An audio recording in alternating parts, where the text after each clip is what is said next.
เป็นผลที่เศษตามบุญอื่นๆเช่นบุญบวชก็ดีบุญต่ออาชีพก็ดีเป็นในบุญพระบาทสมเด็จก็ดีเอาในเป็นของงานโยมผูกกำลังขึ้นมาแต่ปกติทานนี้เป็นพระพุทธเจ้าเป็นผู้ประกาศโดยพระองค์เองว่าให้งานโยมทำกระถิ่นอันนี้เป็นคำบอกจากพระพุทธเจ้าออกปากให้ถวายพระกฐินในพุทธศาสนานี้มีพระพุทธเจ้ากล่าวให้ทำกฐินอย่างเดียวอย่างอื่นบ่มี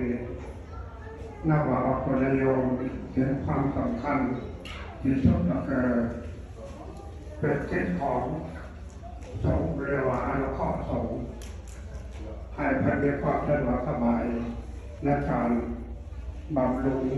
เกี่ยวกับพุทธศาสนากิจเพราะนำพระกล่าวมุขดีสัมปทาอุปโลกก็ดีว่าภาคองค์ใดจะมีความรู้มีความสามารถหล่อโลกมาจากในธรรมวินัยผู้จักมาในสงฆ์มาที่เกิดมาที่กาแปดจะได้รับผ่านกฐินอันนี้นะว่าญาติโยมให้ความสำคัญแก่พระพุทธศาสนาคืออันนี้สงฆ์ก็บอกว่าให้พระสงฆ์จะไปทางไหนข้อที่หนึ่งบอกได้บอกลาในพระภิกษุสงฆ์ตกใจลงหนึ่งข้อที่สองกำลังพระภิกษุสงฆ์แต่ถ้าไปตามบ้านตามงานก็ได้ครบต่างๆก็ได้รับผ่าไปครบสังหาเปิดตามธรรมดาแล้วการรับได้รับมาในโชคกฐินพระโชคเดินทางไปทะเลก็มาผ่านไปแล้วก็ทางสามเปิดมีสำคัญอันที่สามมาคณะโภคสมัยเข้าว่า